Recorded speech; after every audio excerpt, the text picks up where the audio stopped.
بسم الله الرحمن الرحيم. السلام عليكم ورحمة الله وبركاته. qodobka maanta aan soo qaadanayo wuxuu yahay muhiimadda uu akhrisku leeyahay qofka bini'aadamka ah. Qofka markuu wax aqriyaabo tala helaa, aayaddii ugu horreysay ee qur-aanka kusoo degto waxay ahayd iqra.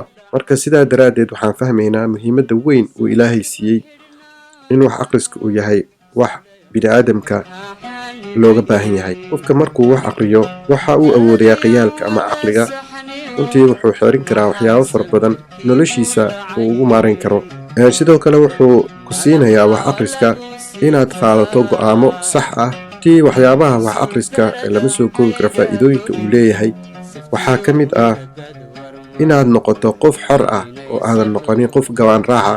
Markii aad meelo fara badan wax ka akhriso, bugaag kala duwan iyo afkaar kala duwan markaad akhriso, waxaad noqonaysaa qof ka xorooba runtii waxyaabo badan xeeriya, isla markaana aanan ku koobnayn hal aragti ama hal fikrad. Wuxuu leeyahay wax akhriska waaye aragnimo aad u weyn iyo isbaxnaanin wax la yiraahdo.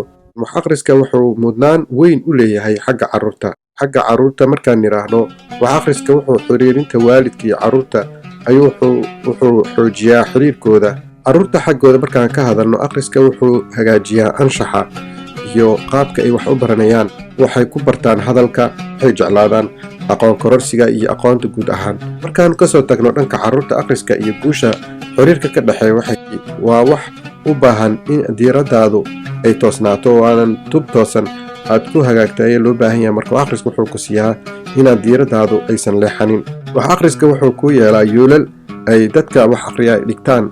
Sidoo kale yoolashaasiitii uga hagaa inaad noqoto qof yool leh oo ka faa'iidaystaa waqtiyadiisa. Waqtiga waa qaali walaalayaal, sidaanu ogsoonahay ayaa wuxuu aad uga faa'iidaystaa waqtigiisa. Mar walba oo fursad helo waxa uu ku dadaalaa inuu wax kororsado. Xagal araggoodu waa uu qaabaysan yahay, meelo fara badan wax ka arki karaa waxyaabo dadka kale aan u muuqanin.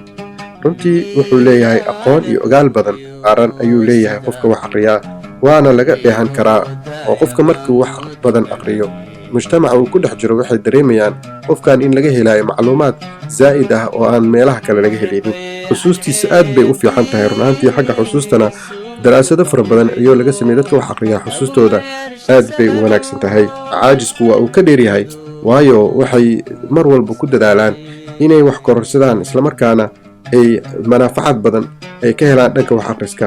miraha oo wax akhriska uu ku leeyahay dhanka caafimaadka haddii aan u gudubno, waa qodob aad u muhiim u ah, waayo wax akhriska waxa uu daawo u yahay stresska, waxa la yiraahdaa walwalka iyo walbahaarka iyo murugada.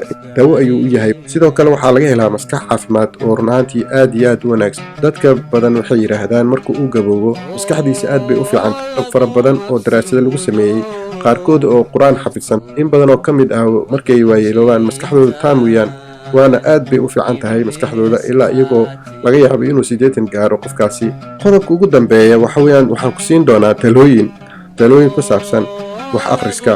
runtii waxaa u baahan tahay inaad go'aan qaadato. waxaa muhiim ah inaad doorato buugga afka uu ku qoran yahay. buugga aad akhrinayso haddii uu yahay luqad aadan aad u wanaagsanin, waxaa dhici karta inaad ka niyad jabto. waxaa muhiim ah iyadoo qodobka saddexaad inaad xiisaha aad mawduuca u haysid oo aad iska eegtid xagga mawduuca. haddii aad jeceshahay inaad caafimaadka wax ka barato, waxaad soo qaadanaysaa buugaag ka hadlaya dhanka caafimaadka. marka waxaad dooranaysaa buug af aad taqaano ku qoran, islamarkaana mawduucyadaas ka hadlaya.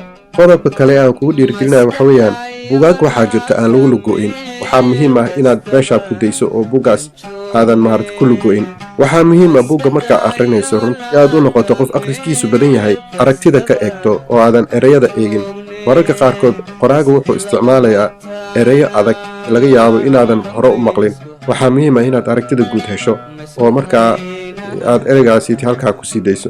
inaad buugga muddayso oo muddo u qabato. run ahaantii haddii uu yahay buug ilaa 200 oo page ah, qabato waqti cayiman inaad waqti u qabatid muhiim bay tahay. heerarka uu maraayo, tayada aad ka eegto buugaagta aad akhrinayso aysan muhiim ahayn tirada.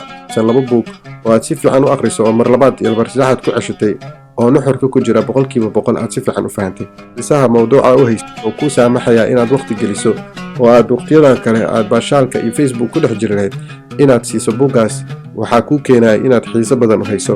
marka aad rabto inaad noqoto qof wax badan akhriya, muhiim ma ahan inaad bugaga oo dhan akhriso.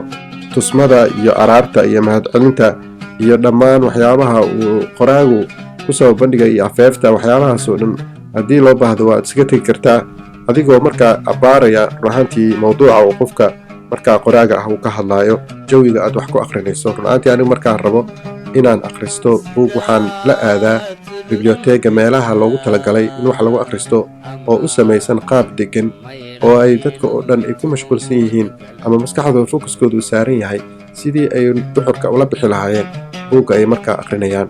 qodobkan halkan ayaan kusoo gunaanadaya. waxaan ka codsanayaa haddii ay jiraan mawduucyada aragtid inaad si qaasa inaan usoo qaato fadlan iigu reeb commentarka insha allahu tacaala waan soo qaadan doonaa biidni illaahi kariim.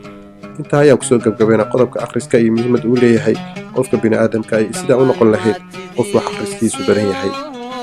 assalaamu calaykum waraxmatullaahi wabarakaatu.